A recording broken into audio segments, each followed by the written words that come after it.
to make it as accessible as possible. So the Latin America basic,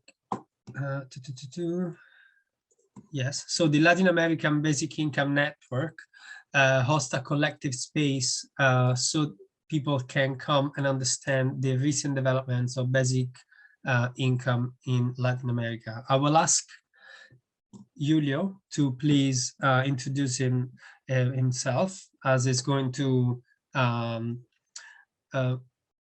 co-host the panel, is going to manage the panel. So please, if you could give us about 20 seconds of who you are. Hello, can you hear me okay? Yes. Hi, everybody. My name is Julio Linares. I am originally from Guatemala, and I am an economic anthropologist, and I currently serve as public outreach for BIEN. And I'm here today to help to start the discussion with our friends from the Latin American Basic Income Network. That's amazing. Thank you, Julio. Okay, so our speakers today will talk for about 15 minutes each, and that will be around about 45 minutes. And after that, we'll open up to the discussion to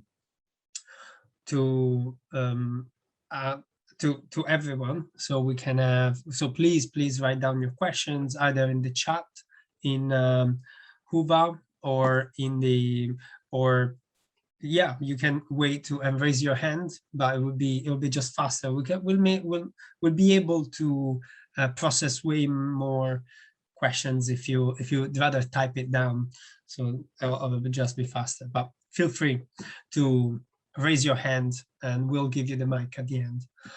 Our volunteer team created a mission statement so we could summarize what we are trying to achieve with this Congress.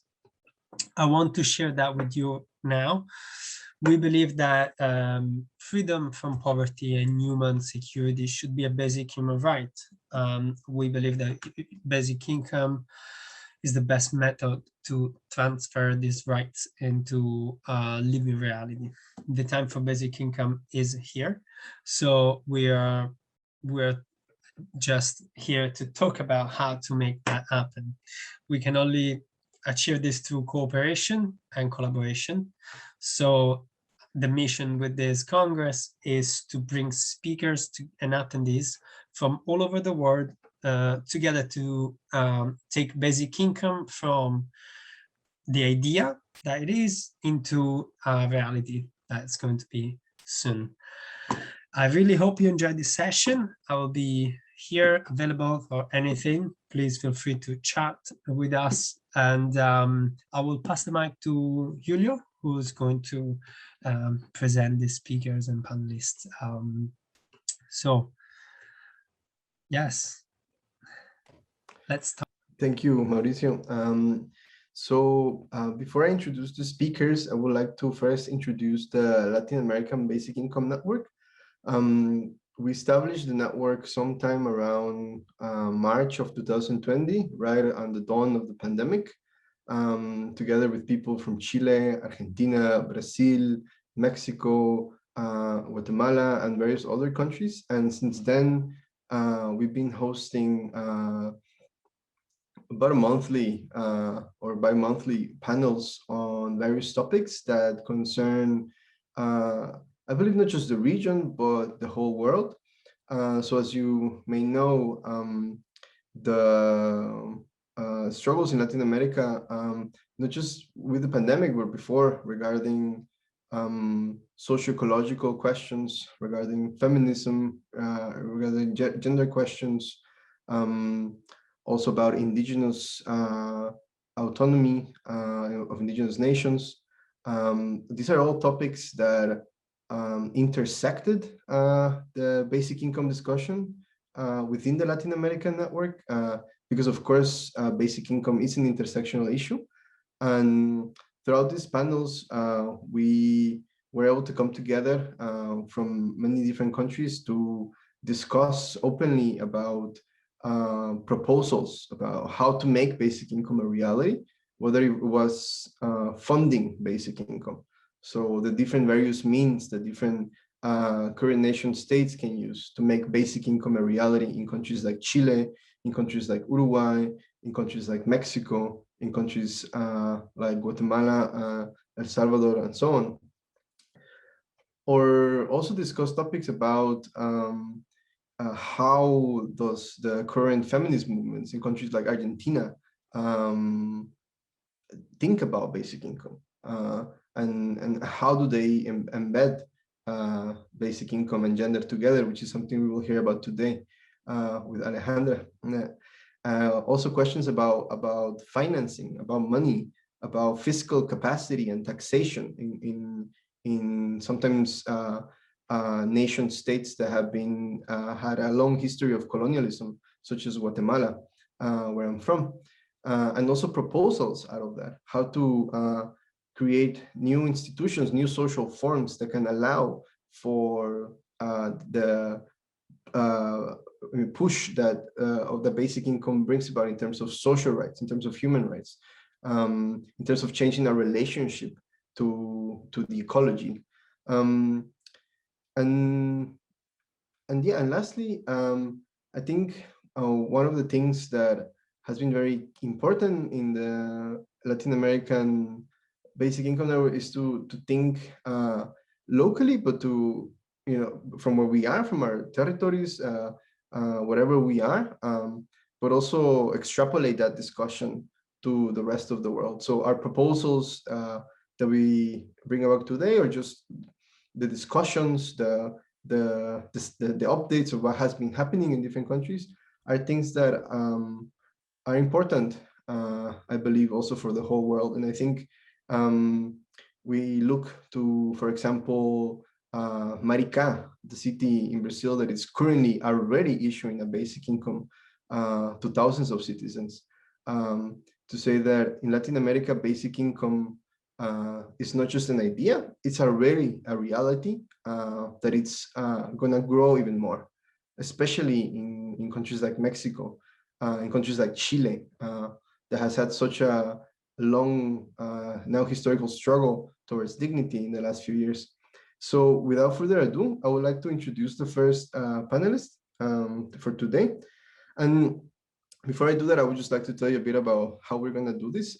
So we're gonna present the first panelist are gonna present in English, and then the discussion will happen in Spanish. So I will also translate via the chat, the synthesis of the discussions. And then if you have questions, we'll answer in Spanish, and I will translate in the best of my capacity into English, to make it easier for us to debate and to engage with ideas. So our first panelist is Alejandra Suniga Fahri. She's a PhD professor at the University of Valparaiso and researcher at CIFDE UV. She has developed several research projects on issues of political philosophy, distributive justice, and bioethics. She has published 3 books and several articles in some of the highest impact scientific journals, such as The Lancet Child and Adolescent Health, Bulletin of the World Health Organization, International Journal of Health Services, Acto Bioética, Revista Médica de Chile, among many others. And she's also, I would like to say, a proud feminist. And today she would like to talk to us about how to think about basic income from a gender perspective, and how to embed it as a policy now with the changes that are coming in Chile. So we welcome Alejandra now.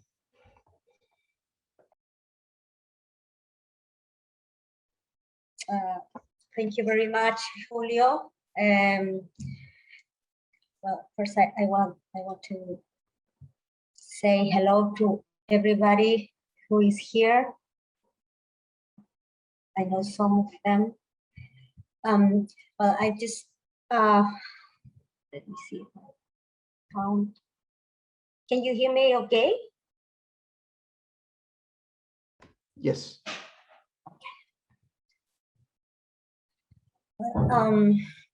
So hello, well, my name is Alejandra Suniga, and I will present a proposal for a gendered universal basic income for a new Chilean constitution. As maybe you know, Chile has become the first country in the world where an equal number of men and women will draft a new constitution due a parity law that was passed in March 2020. Additionally, this historic opportunity will take place during one of the worst health pandemic in recorded history, COVID-19, which has revealed deep gender inequalities. The new Chilean constitution draft with gender parity will have a unique opportunity to grant a right to a universal basic income, which has been targeted to address some of the worst consequences of the pandemic, the increase of poverty, unemployment, and vulnerability of women. To do that, we first need to review the theories developed to justify a universal basic income and the feminist critics who argue that not all basic income is equally advantageous for women. This misconception, the misconception that a morally neutral model is sufficient and women-friendly disregards the way in which it encourages stereotypes that feminists have fought for centuries. I argue for the development of public policies with a gender focus, especially the right to a gendered basic income. This means an income that meets two basic requirements. First, that every citizen or resident be guaranteed the same amount of income from birth. And second, that caregivers be provided with management rights to turn the basic income into a compensatory income that can also promote changes in gender roles, encouraging men to become caregivers. Let us now return to the case of Chile. As I said, Chile has become the first country in the world where an equal number of men and women will draft the new constitution. This political process started at the end of 2019, when a massive protest movement erupted against an isolated and disconnected political elite and the inequalities engendered by the economic model of the Pinochet dictatorship. In order to attempt an institutional and peaceful response to the citizen demands that emerged from these demonstrations, a constitutional referendum was scheduled. On 25 October of 2020, Chileans vote to draft a new constitution. And in the past May, Chileans elected the world's first constitutional assembly with an equal number of men and women.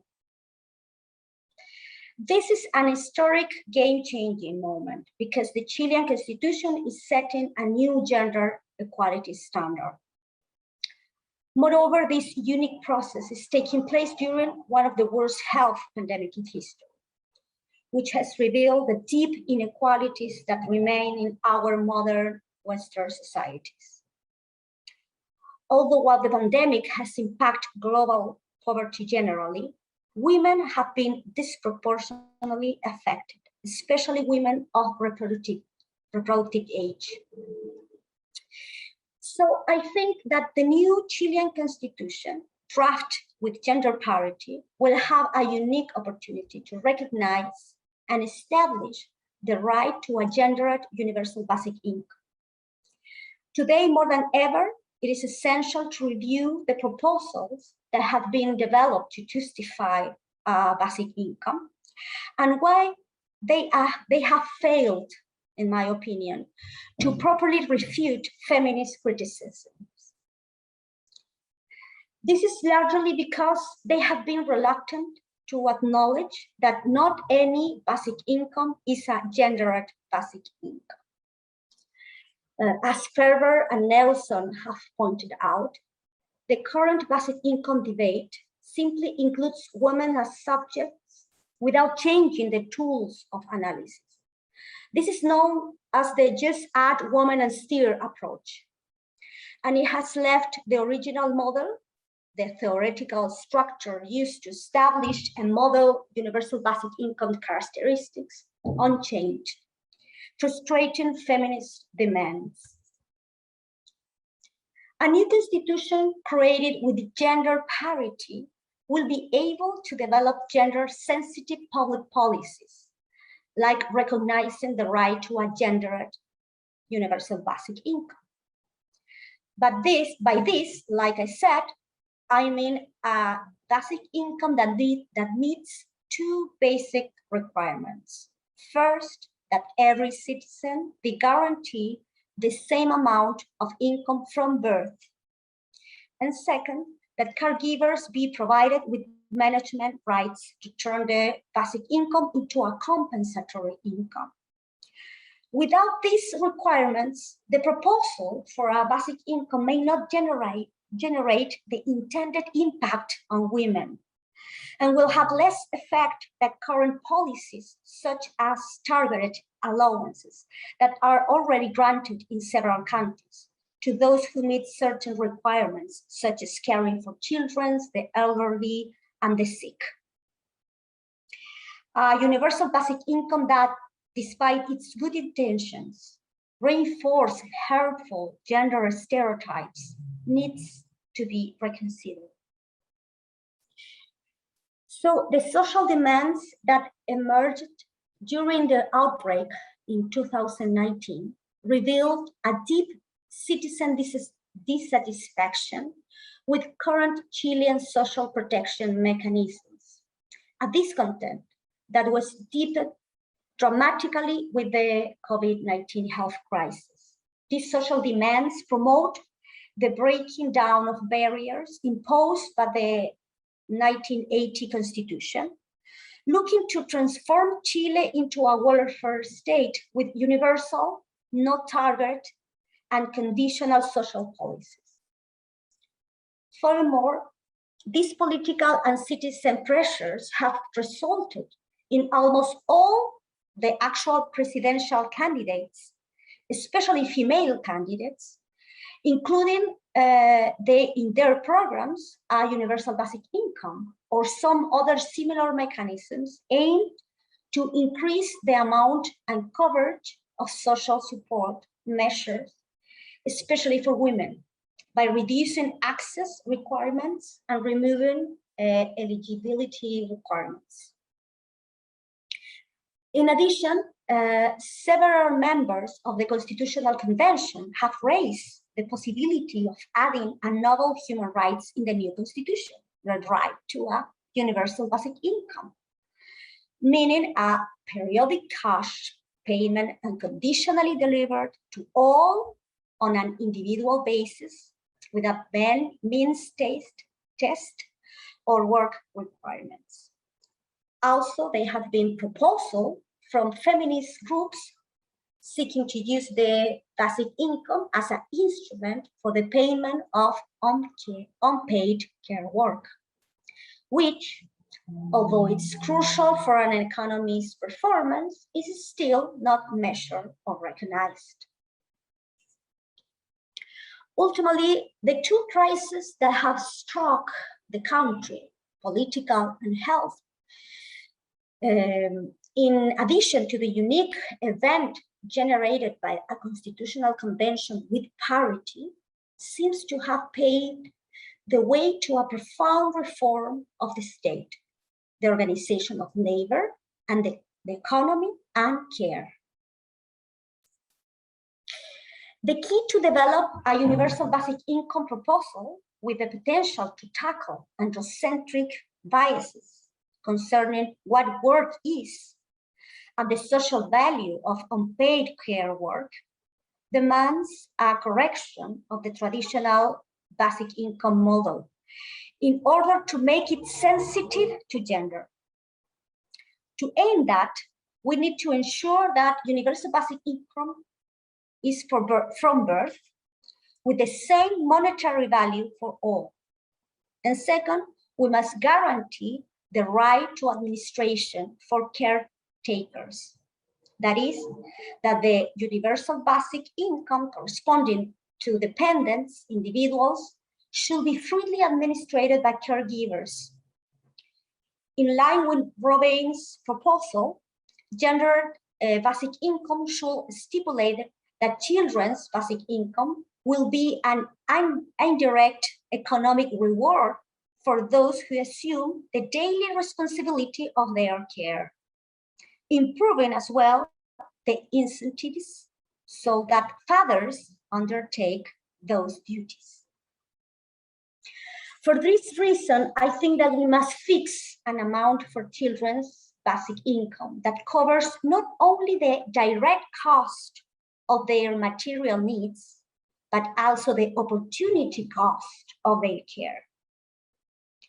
Women are paid for their work by allowing them to have not only their own basic income, but also the basic income of the ones under their care. For instance, a woman caring for 3 individuals will be granted 4 basic incomes, her own and that of those children, sick or elderly, who depends on her. So is this proposal so different from the standard basic income approach? It is, because it alters the age of the beneficiaries and introduces rules of administration that classical theory does not address. Most of the 20th century proposal focus on the age. Among the most remarkable is that of Fahri, who has advocated for the right to a basic income based on belonging to a political community. Income should be paid to the government at a uniform level and at regular intervals to each adult member of society. Ackerman and Alstott, on the other hand, propose a basic income based on a one-time payment to each citizen that turned 21 years old. Malcolm Torrey suggests that a basic income could vary depending on the age. No? For example, a standard amount for working age adults and a smaller amount for children and young adults. So since universal basic income is theoretically conceptualized in terms of individuals and not families, it has been in principle embraced for some feminists, Carol Bateman, Julieta Elgarte, and Alstott, and others. Those who support basic income from a feminist point of view highlights its potential to correct paid work differences within contemporary social security systems and increase women's economic autonomy and power within the household. However, from a feminist and an economic point of view, some authors have taken a more critical stance, arguing that universal basic income will not do anything to really challenge unjust gender division of work, and that it rather may lead to reinforce them.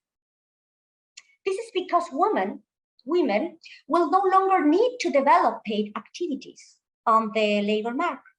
Instead, they will opt out of paid work and choose to do care work in their families. Potentially, this could result in women being pressured to content themselves with caregiving chores, socially regarded as gender specific.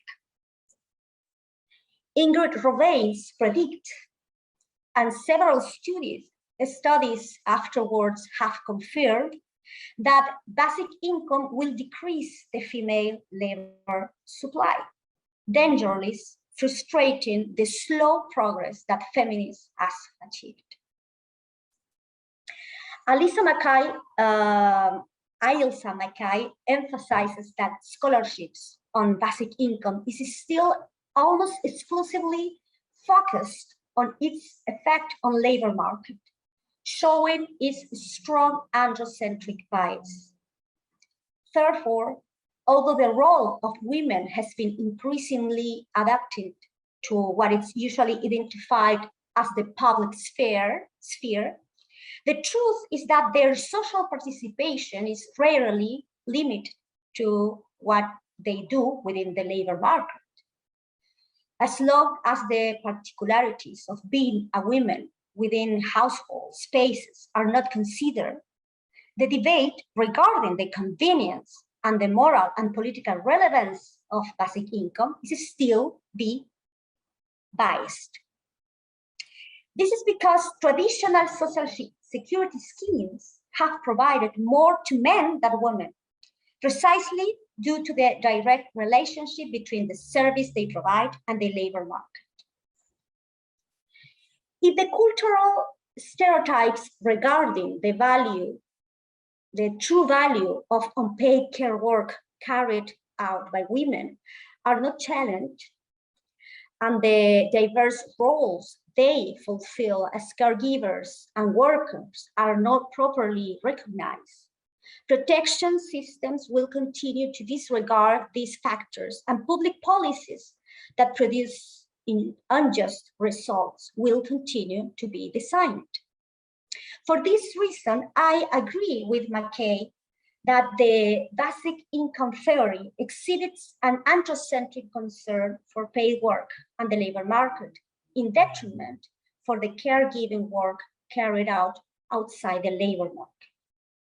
The allocation of a basic income in equal amount to men and women does effectively eliminate some economic limitation.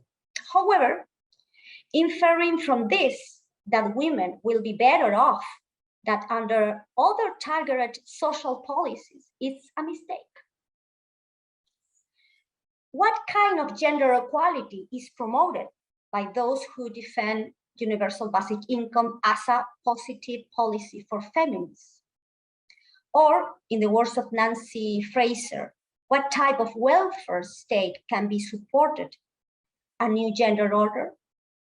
What account of gender equity best captures our highest aspirations? To answer this question, Fraser analyzed public policy according to 5 principles: anti-poverty principle, anti-exploitation principle, equality principle, anti-marginalization principle, and anti-androcentric principle, to change traditional gender norms. But I believe that a non-gendered universal basic income is incapable of passing this test. So, if we agree that basic income is a means for a redistribution of power and the injustice inherent in the foundations of the social contract, then a basic income can only offer a clear and tangible alternative for change if it does not ignore the specific demands of feminism. A gendered basic income must act as a tool for a compensation and symbolic revaluation of unpaid care work, which is in the invisible foundation. It is in the invisible foundation of social welfare. Thank you, Julio.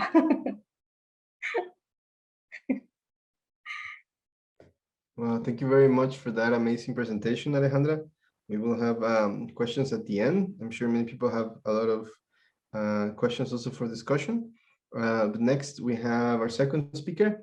From Guatemala, we have Carlos Antonio Varal Mendoza. He is currently working as a senior economist at the Central American Institute of Fiscal Studies, or ICEFI in Spanish.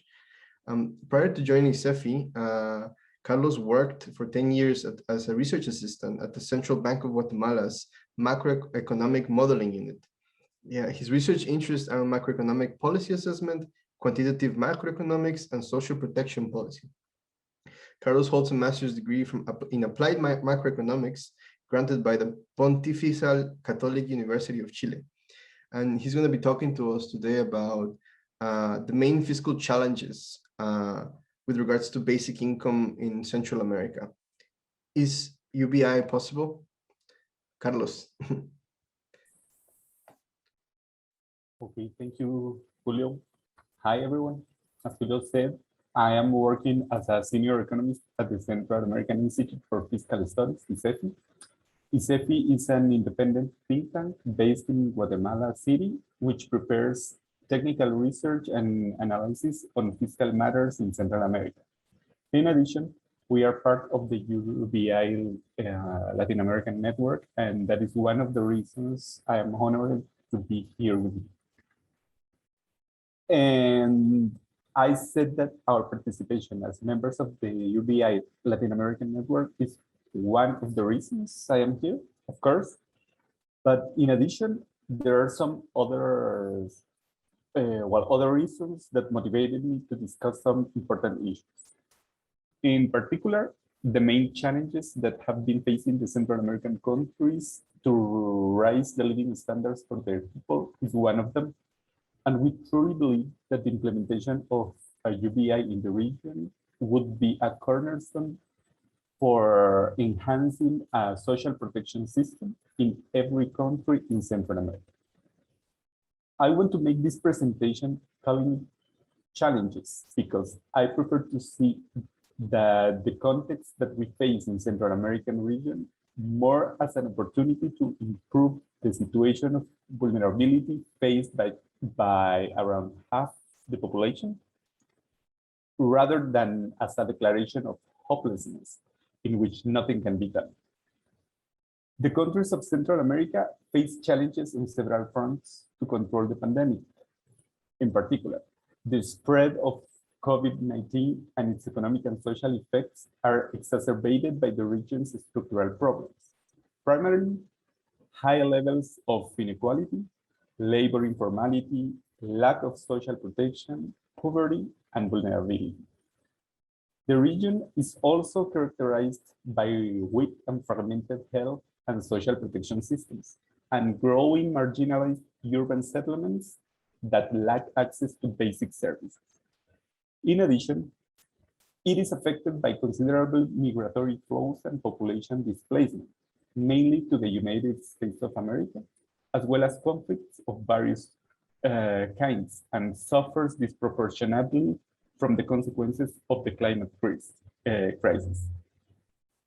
COVID-19 emerged in a region marked by a social inequality matrix structured by access such as socioeconomic stratum, gender, life cycle stage, ethnicity or race, territory, disability, and migratory status.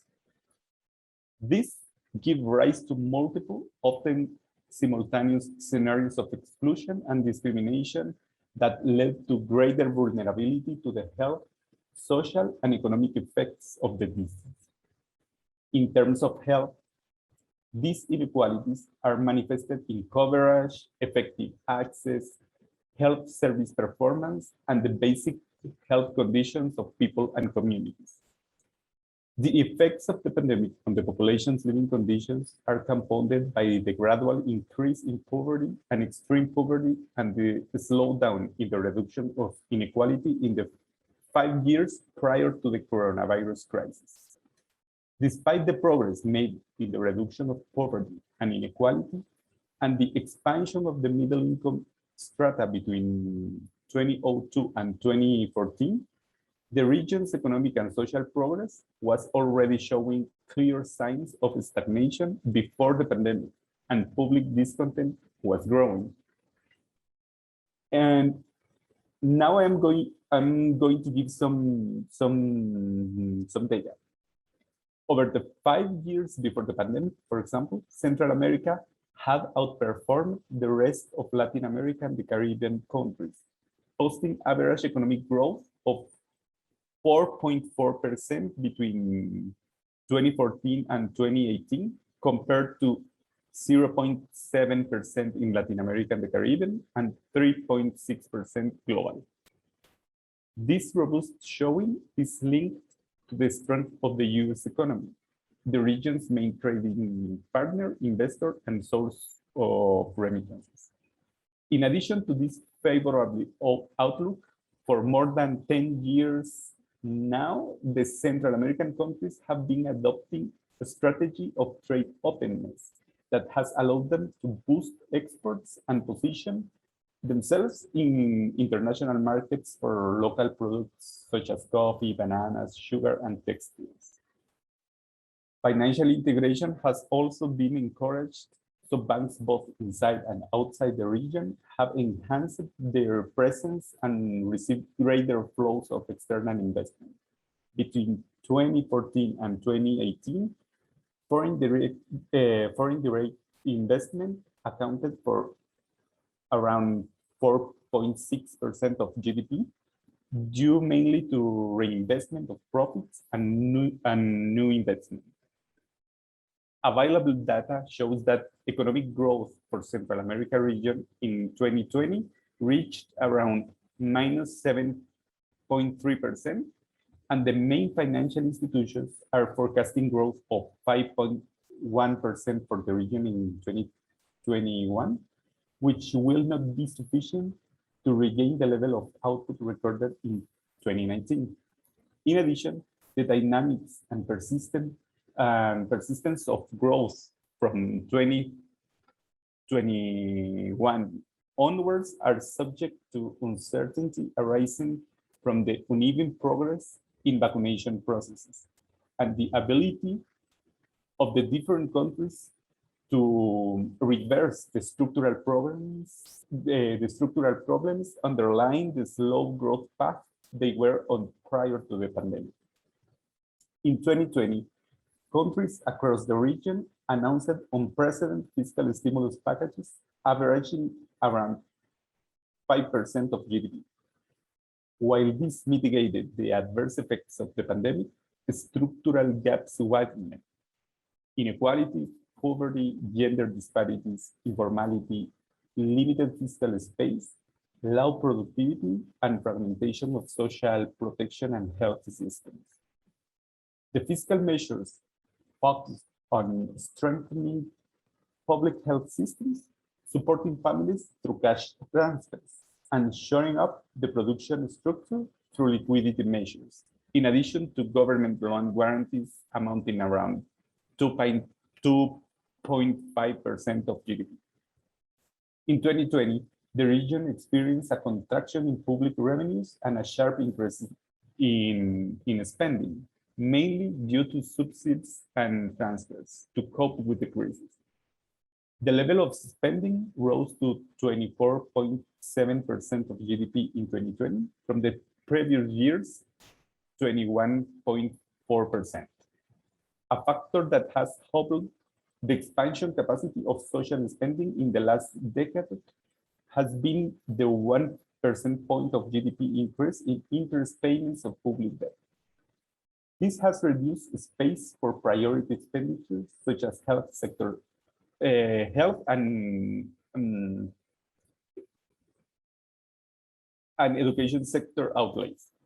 Central America is facing a higher level of public debt in 2021. As end of 2020, gross central government debt represented around 56% of GDP. That is around 10 percentage points above the 45% recorded in the previous year. Job losses and the reduction of labor incomes in 2020 affected broad population groups, especially the lower income segments. The poverty rate is estimated to have reached 44%, and the extreme poverty rate around 16%, which means 22 million of people living in poverty conditions and 6.2 million of people in extreme poverty. The social crisis resulting from the restrictions of movement, the reduction in economic activity, and the loss of employment due to the pandemic has not only hit low-income groups, but has also highlighted the vulnerability of much of the middle-income population. As a result, a transformative recovery requires short-term policies that have a long-term vision and are mutually consistent.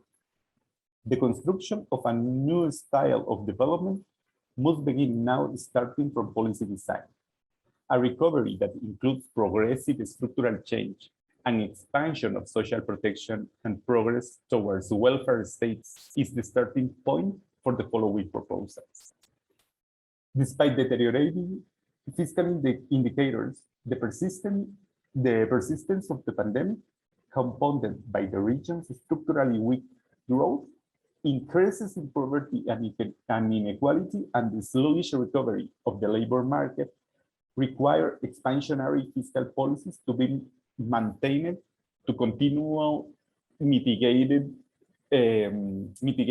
the effects of the pandemic and move forward towards a transformative recovery with equality.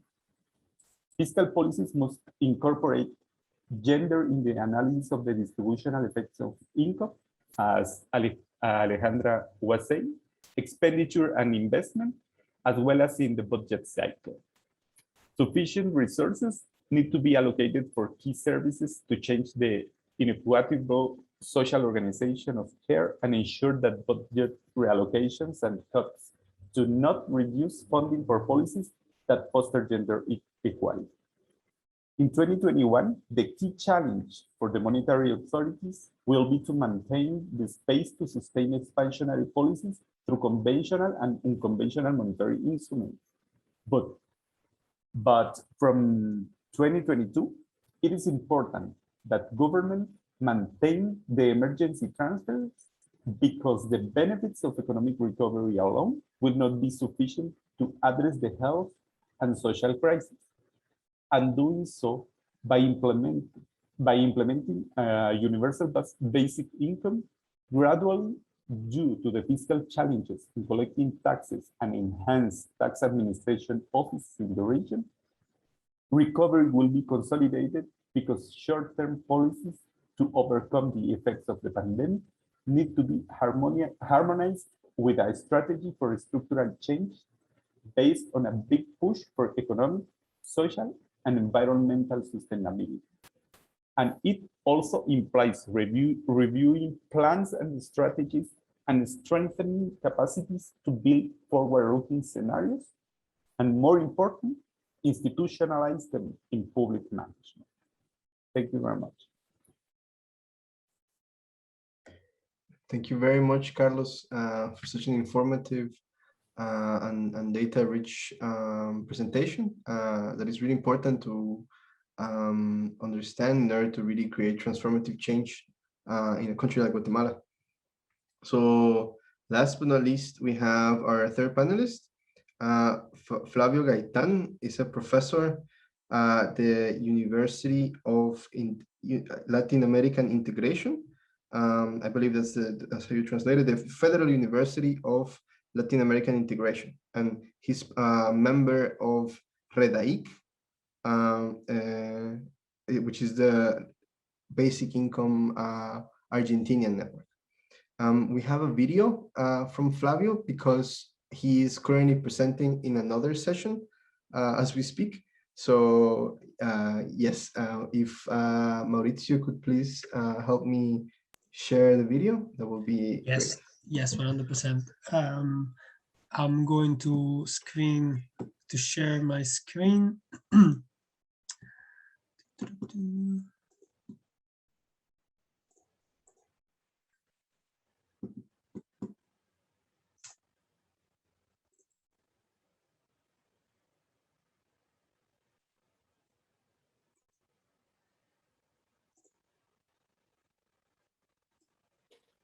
Good afternoon. This is a pleasure for me to be here with my compañeros, colleagues of Latin American Basic Income Network. And I would like to apologize because my presentation is pre-recorded, but I have another session at this time. I'm going to make a brief talk about the state-of-art situation of universal transfers and basic income, in particular in Argentina. And I would like to start with a reference to the social protection system in Argentina that was created or consolidated in the second post-war, and with the centrality of the idea of labor.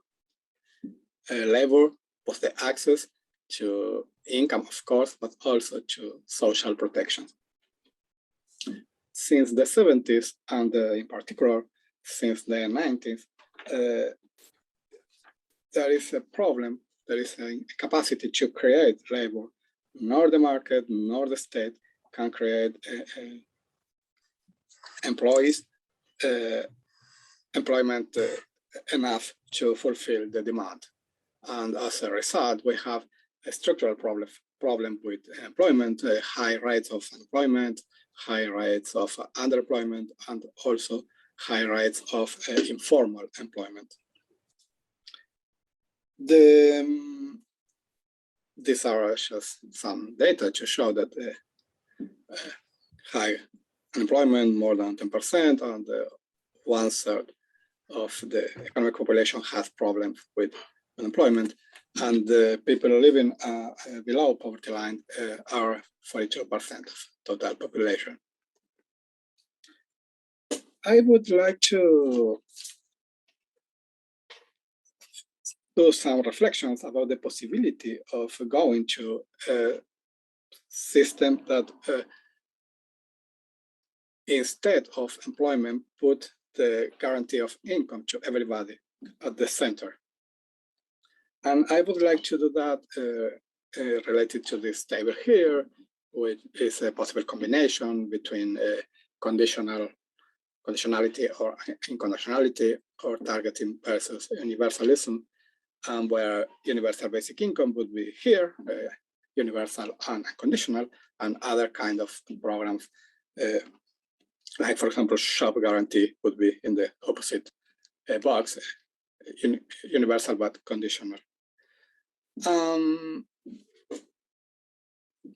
To answer the question if there is possible to have a basic income in Argentina, I define basic income as individual, universal, in cash, unconditional, periodical, permanent, and with an amount that at least guarantee basic needs. I will split my reflections on two main domains. In the first time, the public policies. Even though unemployment is high, and even though problems of employment are structural for the Argentinian economy, at least since the 90s, the public policies tend to segmentate between those who are in the formal sectors and those who are on the informal sectors. And the responses tend to be based on employment, the idea of unemployment as transitory, the idea of that the governments have to create employment. And there are a large amount of programs. I prepared a table, but I couldn't put it on my presentation. Problems of coverage and amount of coverage. The programs are focalized with problems of selections, with low amounts, temporary, and in the case of programs for the employment,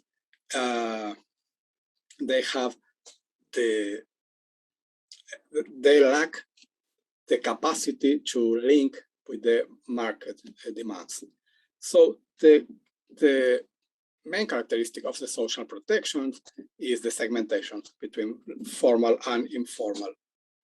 When we see the narratives, the potential ideas to substitute the this kind of social protection based on employment and based on the idea that it's just a matter of time that people have to be included in the market. The narratives also are based on employment. This is the result of research I am doing. These are interviews conducted to public officials in the Ministry of Social Development, and as you can see, work is in the center, trabajo, work, another, empleo, another. When we consider just the interviews, after the time that the basic income was entering in the agenda, in the public agenda, work continues to be on the center. The crisis in Argentina, at least since the crisis of 2001, have an impact about the debate on basic income.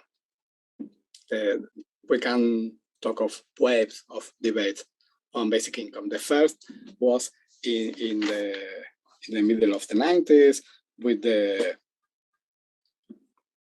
work of people of CF, and then the creation of REDAIC, the Basic Income Association in Argentina, and with the advocates of scholars like Rubén Lobolo, Corina Enriquez, Alberto Marbeito.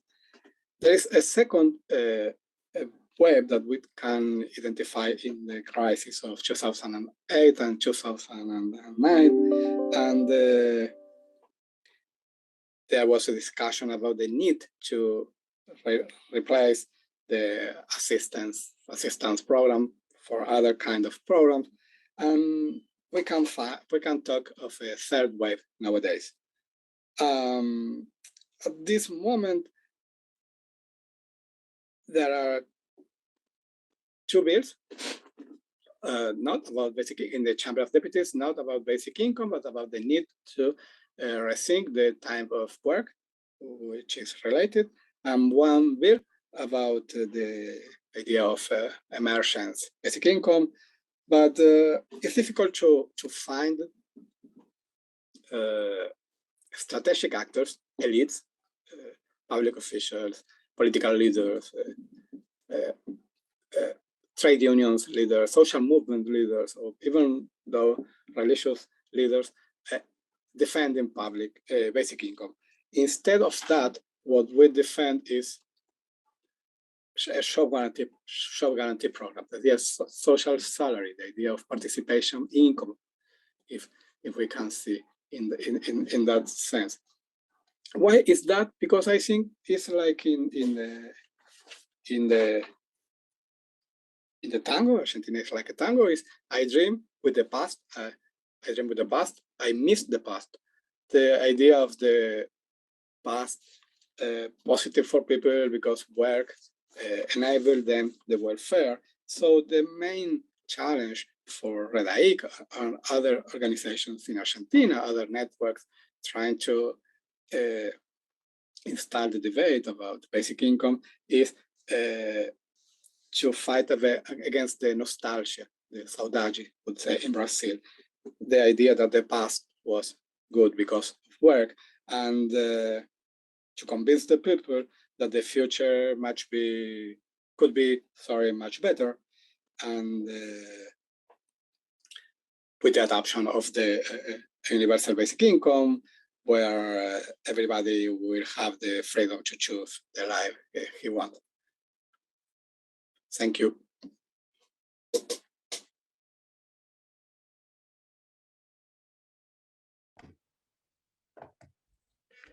So we thank Flavio for his intervention. Maybe he will join us later for the questions. And so now, yeah, we would like to first open it up for some general questions, and then from there we can enter the discussion. And so, yeah, if the panelists feel comfortable in answering in English, they can do so. Otherwise, you can do it in Spanish, and I can also help to do simultaneous translation in whatever capacity I can do it.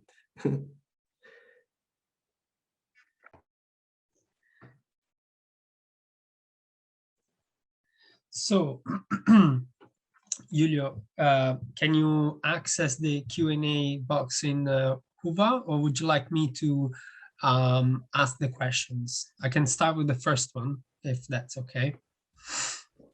Yes, please. Yeah, I don't have access at the moment. I will look for it. No problem, no problem. I have it just right in front of me. So the first question is, what do you think about the UNDP roundtable that just occurred at the ECLEC declarations? And Simone Cecchini, Simone Cecchi is in brackets. I am not sure what those letters stand for. Is anybody aware about the panelists what UNDP and ECLAC stand for?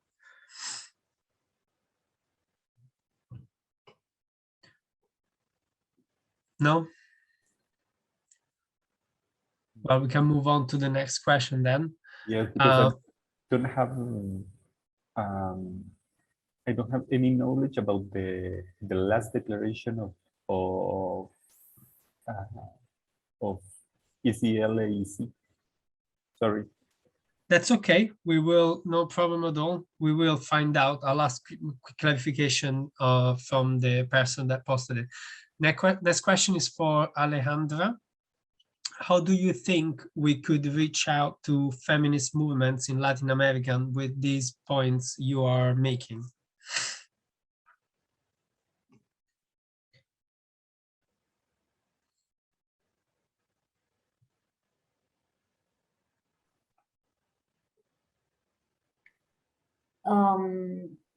Can you repeat it, please?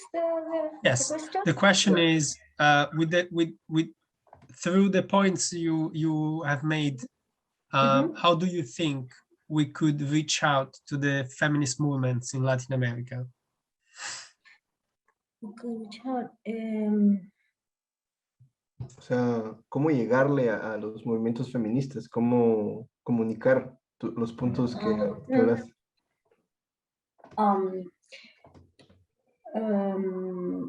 Well, I think that precisely I try to express a feminist concern about the possible results of universal basic income that probably will do more damage to good for the feminist cause, for the reasons I said in my presentation. And I think it is very important to really make an effort to transform, to make some special considerations to the feminist necessities, because as I said, we make a contribution to the society that is not only in the labor market space or sphere, no? Our contribution is especially in other spheres, I think, and the universal basic income, like is established theoretically, does not really consider that contribution. And I think we really need to think forward to make some changes in that direction. I don't know if you understand what I try to say. Yeah, Yes, of thanks. course. We have another question for you. If you want, Since- I can maybe say the question and also translate it to Spanish right away. And then Alejandra, if you want, you can also answer in Spanish and I can try to do the translation. Amazing. Yeah, As sure. you wish. So Okay. the next question is by Jürgen. I'm gonna pronounce the name wrong. So Jürgen, hi Jürgen. What sort of administrative rules or practices do you have in mind to ensure that a gendered basic income, a UBI, is fulfilling its compensatory function? Entonces la pregunta es, ¿qué tipo de reglas administrativas o prácticas tienes en mente para asegurar que este ingreso básico con la perspectiva de género tenga estas funciones compensatorias, ¿no? So he says he's thinking particularly about issues related to intra-household power dynamics, possible oppression, and generally the difficulty of administrative rules to regulate what happens inside household. Entonces, como exactamente las relaciones de poder entre el hogar, ¿no? En la casa, las dinámicas de presión. Sí. Sí, es una buena pregunta. Esta la voy a tener que responder en castellano. Después, Julio, si tú puedes, o voy hablando despacito, tú me vas quizás con la traducción, ¿no?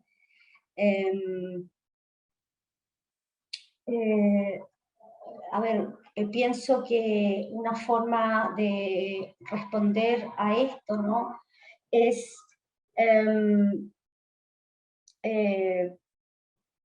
digamos, comprendiendo que la idea de un ingreso básico con perspectiva de género, como le llamo, ¿no? En castellano, pretende lograr transformar el ingreso básico en un sueldo directamente, ¿no? Por el trabajo no remunerado que realizan las mujeres en el hogar, cuidando de niños, enfermos y ancianos. Como probablemente saben, el trabajo no remunerado en el mundo alcanza el 80% en manos de las mujeres, ¿no? Son las mujeres las que realizan el 80% del trabajo no remunerado en el mundo, y una manera de compensarlas por ese trabajo es transformando el ingreso básico en un sueldo por ese trabajo. Y de esa forma se lograría, también creo, incentivar a los hombres a realizar este trabajo no remunerado, en la medida en que, como había comentado, si sumamos los distintos trabajos, o sea, los distintos ingresos básicos, por ejemplo, un ingreso básico de la mujer más el ingreso básico de 4 personas que tenga a cargo, vamos a poder lograr un sueldo que sea atractivo económicamente también para los hombres, de manera de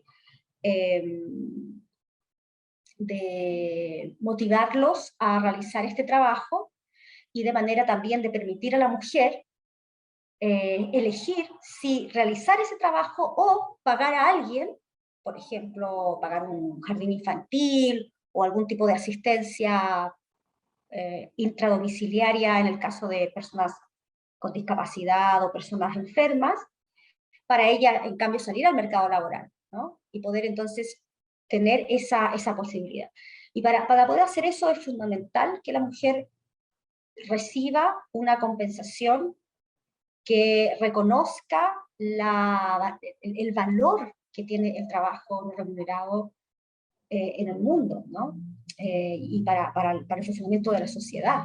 Porque en este momento, como sabemos, ¿no? En ningún país del mundo ese trabajo está siendo adecuadamente reconocido por la vía en que hay que reconocerlo, que no es dando flores para el Día de la Mujer, ¿no? Ni salir con pancartas, no, o sea, eso se tiene que reconocer con dinero. Es esa la forma en que se tiene que reconocer el trabajo no remunerado, pagando por ese trabajo, porque esa es la manera de darle a ella libertad. Perdón, Julio, ahora yo no sé cómo vas a hacer para traducir eso. Lo estabas escribiendo. Yeah, so I have the answer in English. So basically, what Alejandra said is that she thinks that one way to answer this question is to say that, you know, understanding that this idea of a gender UBI is trying to, what it's trying to do is to transform the idea of universal basic income given to, you know, to people into an income, particularly in the care work that women do. So, which today represents 80% of all the reproductive labor, all the care work that is done in the planet to reproduce our social structures. And so, one way to compensate for this is to transform UBI into an income, and in this way, it is possible to encourage men also to do care work. She argues. So basically, in the example that she gave, if we were to add up the basic income that a woman with, for example, 2 to 3 children might have, then it would be an income that's big enough that allows women the choice to say, do I want to do that work, or do I want to pay a kindergarten or somebody to help to do the care work? And having that choice necessarily has the precondition that women have to be compensated, have to have a compensation that recognizes the value of this reproductive labor that is not recognized today anywhere in the world, neither symbolically or materially. So today, nowhere this work is you know, recognized, and we should recognize it by paying money for it and not through flowers and having like pieces of paper at a protest. Thank you very much, Julio. Sí. ¿Querías decir otra cosa más sobre las reglas específicas de esta administración? ¿O está bien? A ver, la administración debiera ser libre para la mujer, ¿no?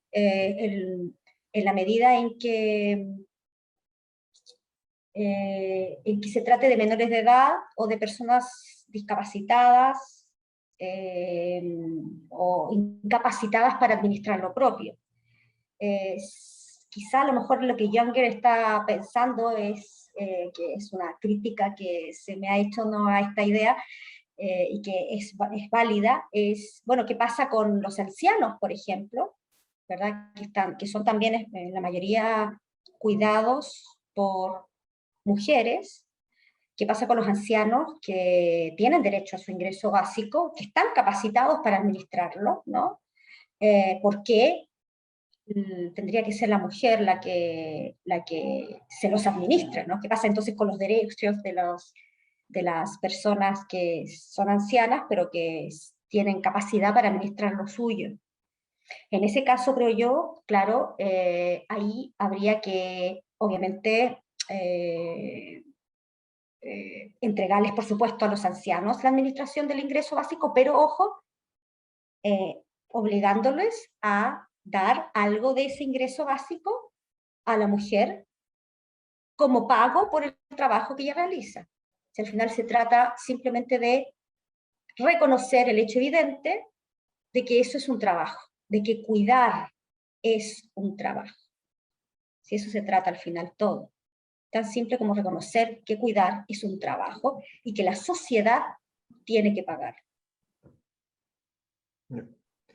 So regarding a bit more concrete about the administration aspect, she said that that women should be free to choose how to administer this, and if it's about disabled people or also people that are unable to administer themselves, maybe people who are of non-legal age, as they say in English.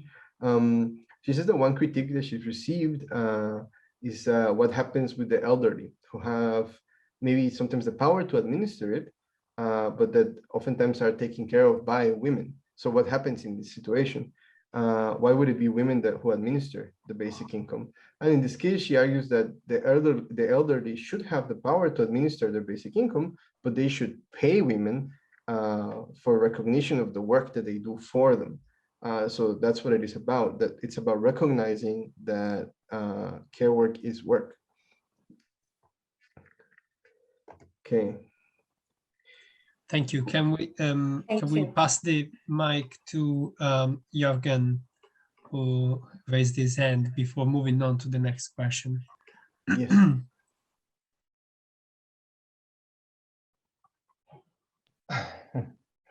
Hi. Well, Alejandra, thanks very much for this. So I don't know. I mean, I still have a lot of questions. I'm really interested in your proposal, and I just have a lot of questions. But maybe this is not the right time. So I mean, if there's other questions lined up, I don't want to take up the space because in a way you've already talked about my question. So maybe move on to some other questions, and then if there's time left, I'm happy to keep pushing on a couple of points. Okay, thank you. So, but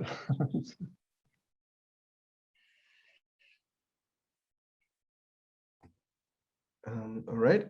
So thank you, Jürgen. We have another question from the audience, and it's basically, are there any concrete UBI implementations in Latin America? Maybe Carlos, or you want to take this one?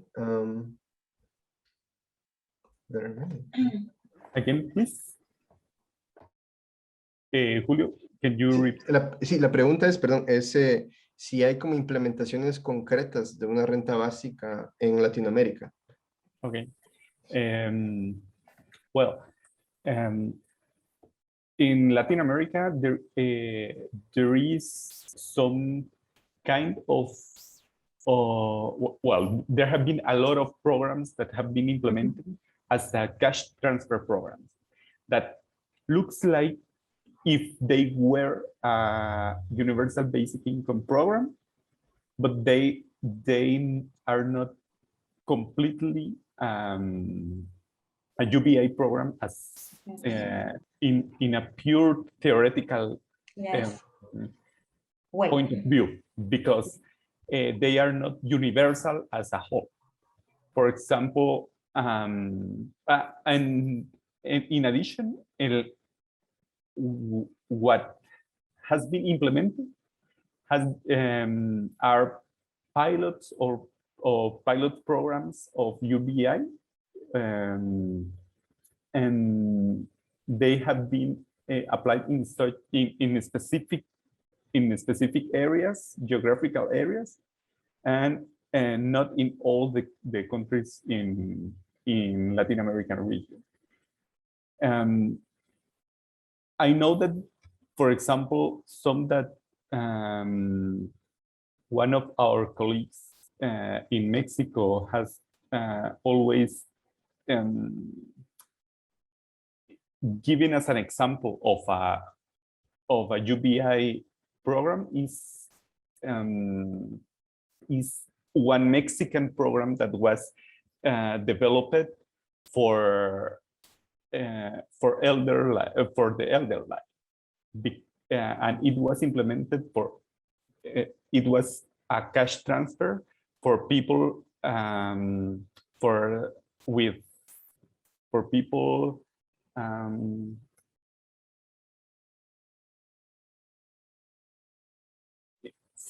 from 60 years or 65 years and more, and it was a specific amount of money that was given to them, and without any other requirement. So it was a kind of universal basic income, but it is not. But it was just applied for a specific group of the population in terms of age. And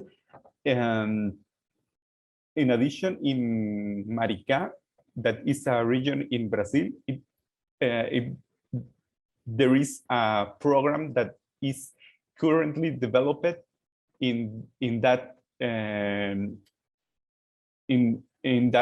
area that is municipal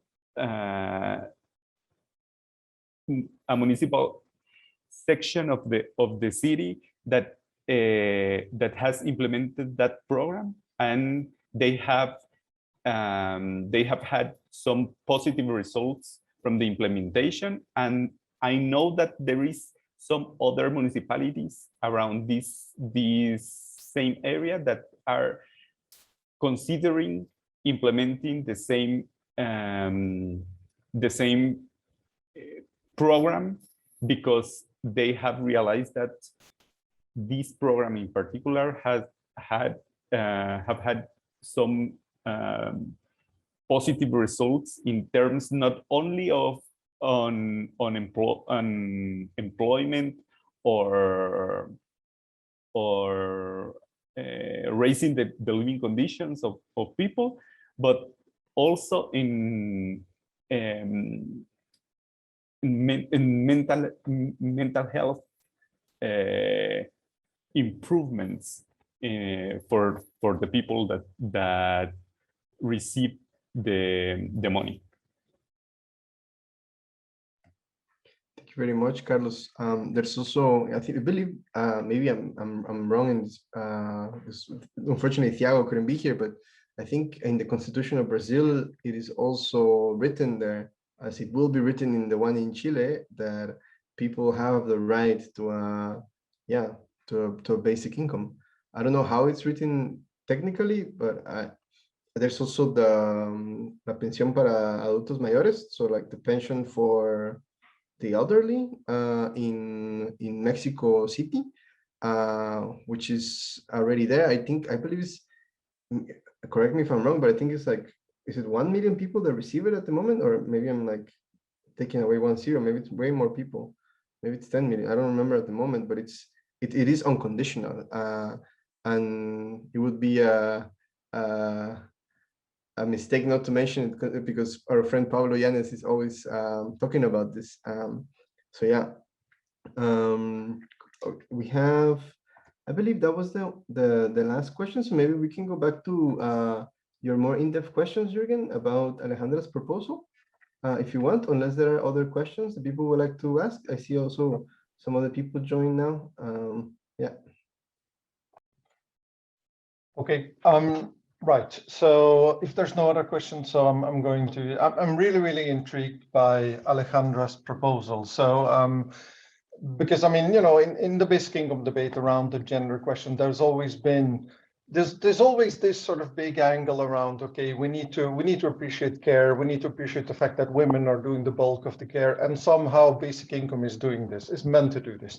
At the same time, basic income is universal, so everyone gets it, right? So there is always that tension.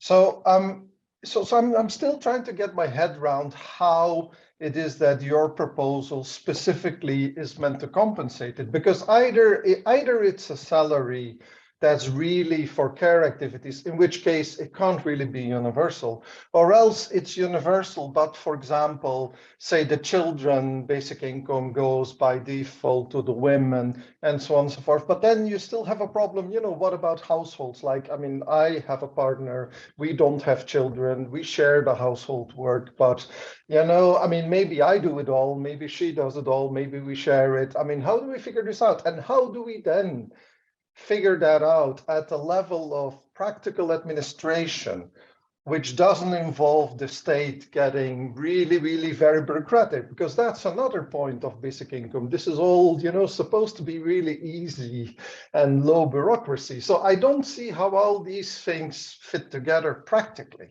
That's but I'm really interested in it. So feel free to. Y entiendo en español también, sí, bueno. Sí, Ok, es más fácil. sí, lamentablemente, o sea, podría hacerlo en inglés, pero me tardaría un año y probablemente igual saldría mal, ¿no? A ver, pensando en los grandes números, ¿no? Que nos arrojan en todo el mundo, ¿no? Los datos de que el 80%, incluso el 90% del trabajo de cuidado no remunerado lo hacen las mujeres. Y cuando digo trabajo de cuidado no remunerado, me refiero al cuidado de niños, enfermos y ancianos, ¿no? Sobre todo en la mayoría de los países en vías de desarrollo, o incluso países desarrollados como Chile, que aún así no tienen un sistema de protección que, por ejemplo, permita que sea el Estado el que se haga cargo del cuidado de los ancianos, por ejemplo, ¿verdad? O de los discapacitados. Todo ese trabajo queda entonces en manos o es carga de la mujer, ¿verdad? recuerdo un reportaje que se hizo hace poco tiempo y que se publicó en el New York Times, y que me llamó mucho la atención el título del reportaje, ¿no? Porque decía, en Estados Unidos, a diferencia de lo que decía, a diferencia de otros países donde tienen sistemas de seguridad social, en Estados Unidos tenemos mujeres. Ese era como el título, ¿no? Aquí no tenemos sistema de seguridad social, pero tenemos mujeres, ¿no? Y bueno, inmediatamente dije, esto es Chile, ¿no? Esto es Chile y esto es la mayoría de los países del mundo, ¿no? Donde no hay sistemas de seguridad social y son las mujeres las que se hacen cargo de este trabajo, con el costo, ¿verdad?, gigantesco personal que significa para ellas, ¿no? Todos los datos que ya son conocidos, creo, ¿no? Por la mayoría, ¿no? Falta luego de cuidado para las propias mujeres cuando llegan a la vejez, etcétera, ¿verdad? Dificultad, pobreza, ¿no? La feminización de la pobreza se origina fundamentalmente en este hecho, en el hecho de que las mujeres todavía se hacen cargo del cuidado. Entonces, creo que el ingreso básico, o la propuesta del ingreso básico, tiene que hacerse cargo de esto si quiere ser realmente una alternativa viable a otras formas de compensación del cuidado que podrían, por ejemplo, ser más atractivas, ¿no? Porque le dan dinero solo a ella y no a todos. El problema del ingreso básico universal, con esta supuesta neutralidad moral que tiene, es que todos reciben el ingreso básico universal, ¿no? Es que tiene el problema de que asemeja a, y aquí yo uso la figura de Van Parijs, ¿no? Asemeja al surfista a la cuidadora, ¿no? Entonces, lo que uno imagina es que ves al surfista que está dedicando su vida, ¿verdad?, a realizar su sueño, ¿no? A vivir la gran vida, le das el mismo ingreso a ese surfista que el que le das a una cuidadora, ¿no? Y entiendo que la razón moral de eso es que el ingreso básico debiera ser, o debiera intentar ser, moralmente neutral, ¿no? Es parte de la teoría liberal de la que deriva. Pero el problema es que creo que eso vulnera un poco las exigencias de no neutralidad que requiere o que demandan las corrientes feministas, ¿no? La neutralidad nunca ha sido buena para el feminismo, ¿no? Ni para ningún grupo, además, desaventajado, ¿no? Necesitamos, de alguna forma, construir una propuesta que, como dice Amartya Sen, le dé más a quienes más lo necesitan. Creo que sin vulnerar los principios del ingreso básico universal, se puede alcanzar aquello con el solo requisito, cumpliendo los únicos dos requisitos que yo comentaba, que es que el ingreso sea desde el nacimiento, porque entonces los niños no van a recibir, ¿no? Y que se permita a la mujer administrar. Entonces, tú logras entregar el ingreso básico a todos, pero logras de esa forma remunerar a la mujer. Entonces, aunque el surfista pueda recibir su ingreso básico, ¿verdad? Nadie va a dudar que el surfista tiene derecho a su ingreso básico. La cuidadora va a recibir más ingresos básicos. Entonces, sin vulnerar la base de universalidad ni de igualdad que tiene la propuesta de ingreso básico. No la modificas. Simplemente por la vía de la administración de los recursos, tú permites que la mujer reciba más.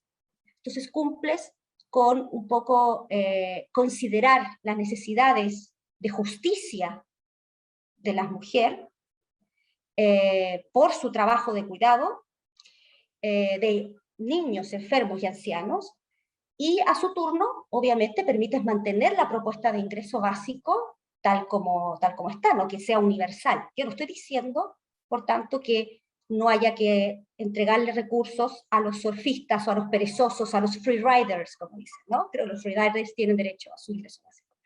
Pero por la vía de la administración podemos lograr que la mujer reciba más recursos, y de esa forma respondemos a las críticas feministas, que a quienes nos choca profundamente una propuesta que de alguna forma le dice a la mujer: sabes que vas a recibir un ingreso de la misma forma que tu vecino, que no hace nada en todo el día, más que tomar cerveza, ¿no?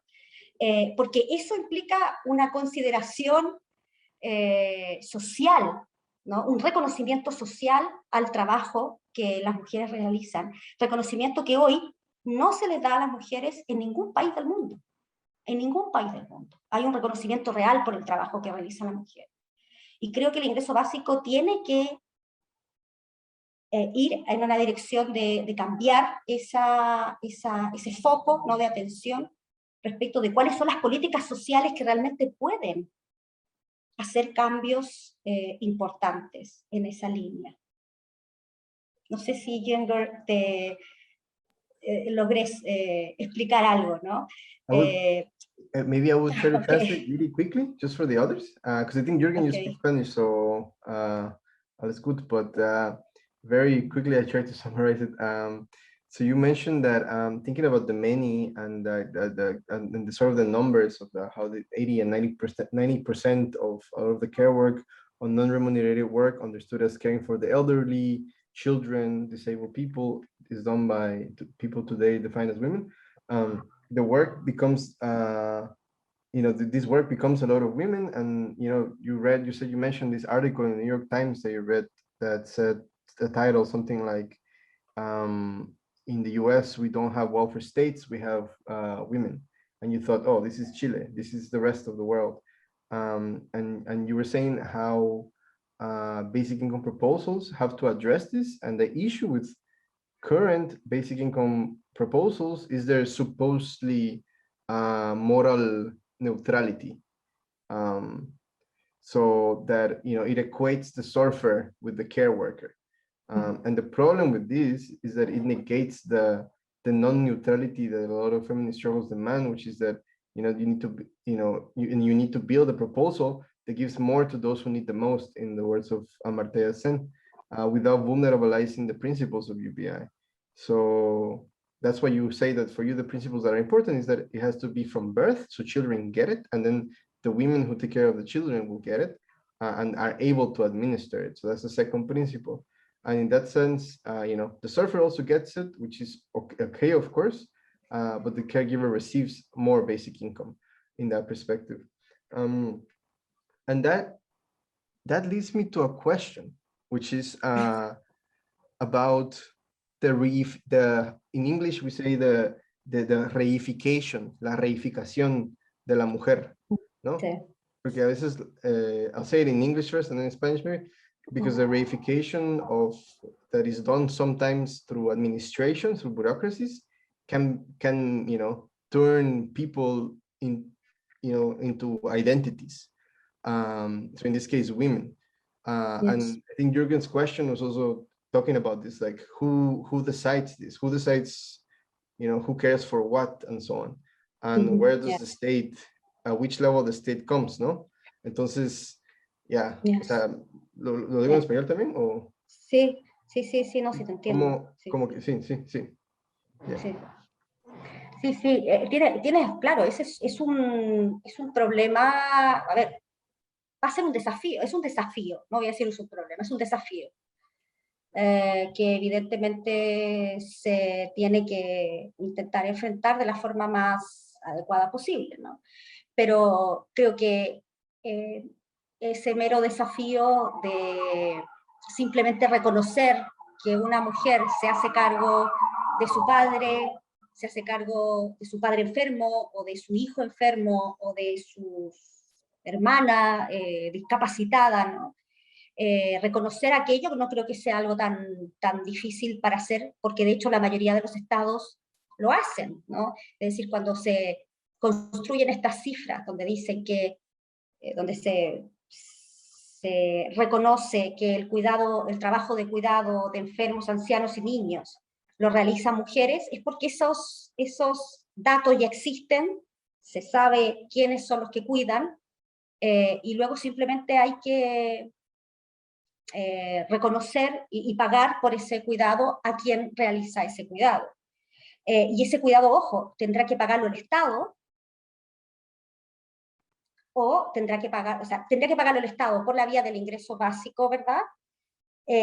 Porque el ingreso básico va para todos, pero también va a tener que pagarlo la propia persona, porque en el fondo, si tú piensas que el ingreso básico lo entrega el Estado a niños, enfermos y ancianos. Los ancianos que están capacitados para administrar lo propio, ¿verdad? Como yo decía, no tienen necesariamente que entregar ese ingreso básico a la mujer completo, por supuesto que no, ¿no? Porque ellos tienen derecho a administrarlo. Pero sí tienen que pagar algo a la mujer por el trabajo que realiza, ¿no? Entonces, de alguna forma es el Estado el que se hace cargo de remunerar este trabajo indirectamente por la vía del ingreso básico universal. Thank you very much. Just to translate very quickly, and then I'll go to you, Mauricio. To the question about redefining women in this sort of caring role, let's say, and the state and all of this, she says that it's a challenge, right, that we have to address, because we already, through many like statistics and so on, we already know who does a lot of this work.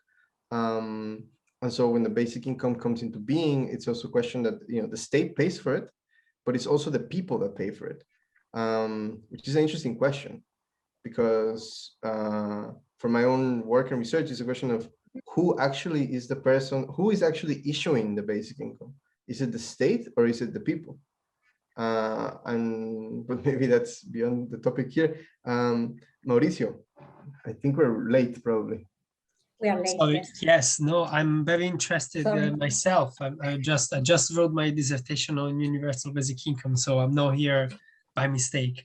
I just need to say one thing, that we technically have run out of time already, and I am happy to join this conversation for as long as it's we need, but we might actually be cut off by the organizers, which is not me. Okay, so I just if they've suddenly shut down, yeah, we just can't do anything. Yeah, please go on. All right.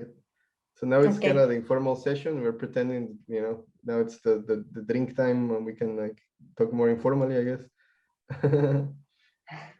Okay. All right. Yeah, I mean, maybe Jürgen, do you want to respond to what Alejandra said? So I'm still, yeah, I mean, I have a lot of sympathy about a lot of the things you say, right? So I'm still, I mean, I often think about these things in terms of, let's say, public administration, right? Like, it's not just enough to have a policy that works on paper. I want a policy that works in the world, right? And there's all sort of things that can go wrong between the one and the other. So, so for example, I mean, I imagine the sort of basic income scenario where, you basically cater to families, households, and you say, well, in order to compensate for women taking up the bulk of the care work, we're going to, as a default, we're going to basically pay the man's basic income in the man's account, and the women's basic income in the women's account, and the children's basic income in the women's account, right? So she's got more basic income and so on and so forth. And that's all fine. And on paper, that looks great. And then you can go inside families, and inside families, there's all sorts of dynamics. And plenty of families treat their household income as just one big pot. And as we also know from other studies, there's a lot of issues where men basically say, well, I'm going to decide where the money goes. So what looks on paper like a very gendered basic income with compensation for care work and so on and so forth, inside the family means nada. Well, maybe a bit strong, but because of course there's the exit option. So one of the big arguments, of course, is that such a basic income means that, if families are dysfunctional and you know, the mother and the children go off, then they will take the large part of the basic income with them. But that is part of the general basic income argument. There's nothing new there, so to speak, right? I mean, that's always been part of the general discussion. So I'm still not sure how your compensating thing is supposed to work. And if I can just add one more, a very different question. I was very intrigued by the point that the care, you know, the gendered basic income is also supposed to incentivize men to do care work. But I wonder how that works, because if the easy implementation is that we give the basic income and the children's basic income to the women, then you're going to have a scenario where if that somehow changes and we want to incentivize men through the basic income, then there has to be a mechanism where men can get more access to this. And that's where a lot of different rules and regulations come in, and a lot of monitoring, and a lot of so I'm still a bit confused, and maybe I didn't fully understand what you were saying in terms of how this really is going to work, right? As nuts and bolts on the ground. So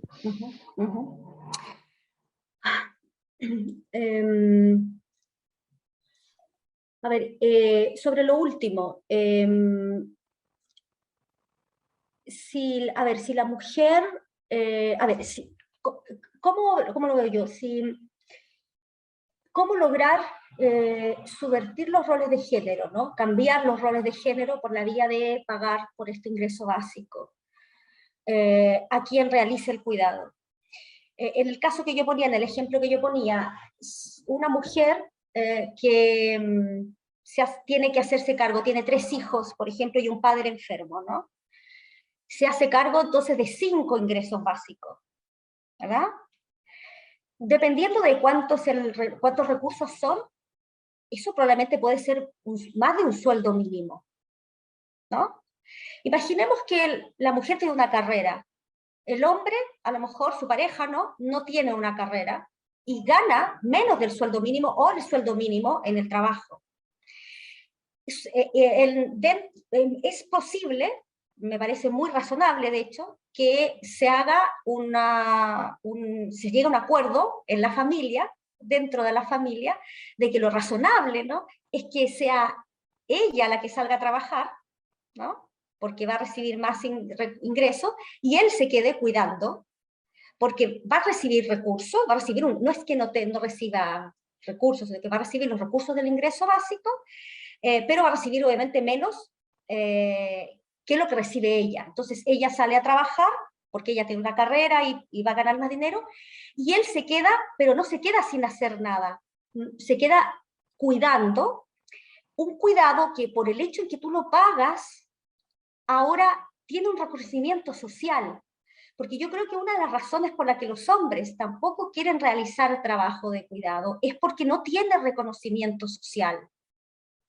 Porque es visto como una actividad inferior, una actividad que no es importante socialmente.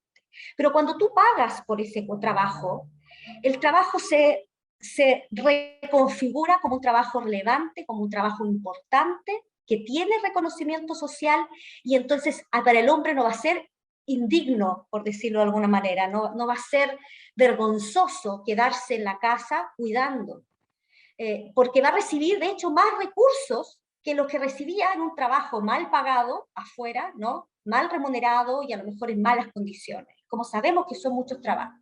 Entonces creo que se puede hacer una negociación interna dentro del hogar que sea beneficiosa y que además efectivamente pueda motivar a los hombres a realizar un trabajo que antes, en la medida en que no es socialmente reconocido como relevante, como importante, los hombres jamás habrían querido realizar. Eso por una parte. Ahora, la parte que tú me preguntas como ya más técnica, ¿no?, de cómo hacer para que, a ver, estoy pensando, para entender tu primera pregunta, ¿no?, estoy pensando, o tú estás pensando, parece, en una familia donde el hombre, de alguna forma, se apropia de los recursos de la mujer, ¿no? Estoy pensando un poco en eso, y entonces que aunque ella reciba los recursos, de ingreso básico, él los va a administrar. Eso es un poco como la duda que tú tienes, y cómo hacemos ahí para evitar que eso ocurra, ¿no? Well, yeah, the idea is simply that you can set a policy that looks fine on paper, but then the dynamics, what happens inside the household, is what largely, which has a major impact on the actual freedom and dignity and so on. And this is where, you know, either you have a state that is very, very invasive, which makes no sense, and is extremely costly and bureaucratic, or else you just have a black hole. And I'm not, you know, so unless, of course, there's the exit option, that does a lot of the work. The possibility for women with a basic income to exit is a real possibility, but it's a possibility that we already have. So then I don't see any difference necessarily between your proposal and the regular basic income proposal, because that was always part of the general debate of basic income. Right? Sí, pero es que hoy día las mujeres, perdón, es que hoy las mujeres no tienen la posibilidad de irse si tienen que cuidar a 4 hijos. Claro, si tienes que cuidar a 4 hijos, no tienes recursos para irte. Claro, claro. Claro. No, pero estamos de acuerdo, sí. Ok, entonces con estos ingresos que ella recibiría, ahora sí de verdad puede irse de un hogar abusivo. Estoy pensando en un hogar abusivo, ¿no? Con una pareja que abusa de su trabajo, y ahora sí puede irse porque tiene 4 ingresos básicos. Algo que es que, acuérdate que lo que yo te decía, la propuesta general de ingreso básico de Damparis, la propuesta de Ackerman, la propuesta de, en general la mayoría de las propuestas plantean el ingreso básico, claro, plantean el ingreso básico desde los 18 para arriba, es decir, las mujeres se hacen cargo con un solo ingreso del cuidado de toda la familia. Esa es la realidad hoy, con la propuesta de ingreso básico que se entrega desde los 18 años, como es la mayoría de las propuestas lo plantean así. Por eso que desde ya, digamos, la propuesta, una propuesta con sensibilidad de género, ¿no? A gendered proposal, a gendered universal basic income, supone ya una revolución en ese sentido, ¿no? Porque tenemos que entregarle recursos a los niños desde el nacimiento, porque si no, no funciona la propuesta. Y tiene que ser los mismos recursos, no pueden ser menos tampoco, ¿no?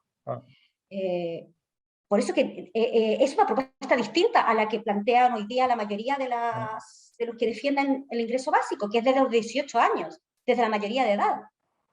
Sí, ok. Bueno, tengo que... Me gusta mucho hablar contigo en otra ocasión, pero tengo que preparar una presentación por mañana por el Yo también. de renta básica en Chile. Entonces, me too. I need to prepare the presentation tomorrow. So I will have this presentation, but a big one tomorrow. So maybe more to discuss. Okay, great. Yeah. Okay. Thank you, Mauricio. Thanks I'm sorry for not speaking English all the time. Sorry. Not a problem. Not a problem. I've enjoyed that very much. Yes. So is there any other comments or anything at all that people want to say? No. Julio, thank you very much. I think we can say thank you to the panelists and also for the great questions and the discussion and the attention. Yeah, see you maybe tomorrow. Tomorrow, yeah, yes. I'll be here. So thanks very much, everybody, and I hope you have a lovely Congress. Enjoy Thank this. you very much. Thank you so much. Chao. Bye bye. Gracias. Everybody, Chao a todos. Bye.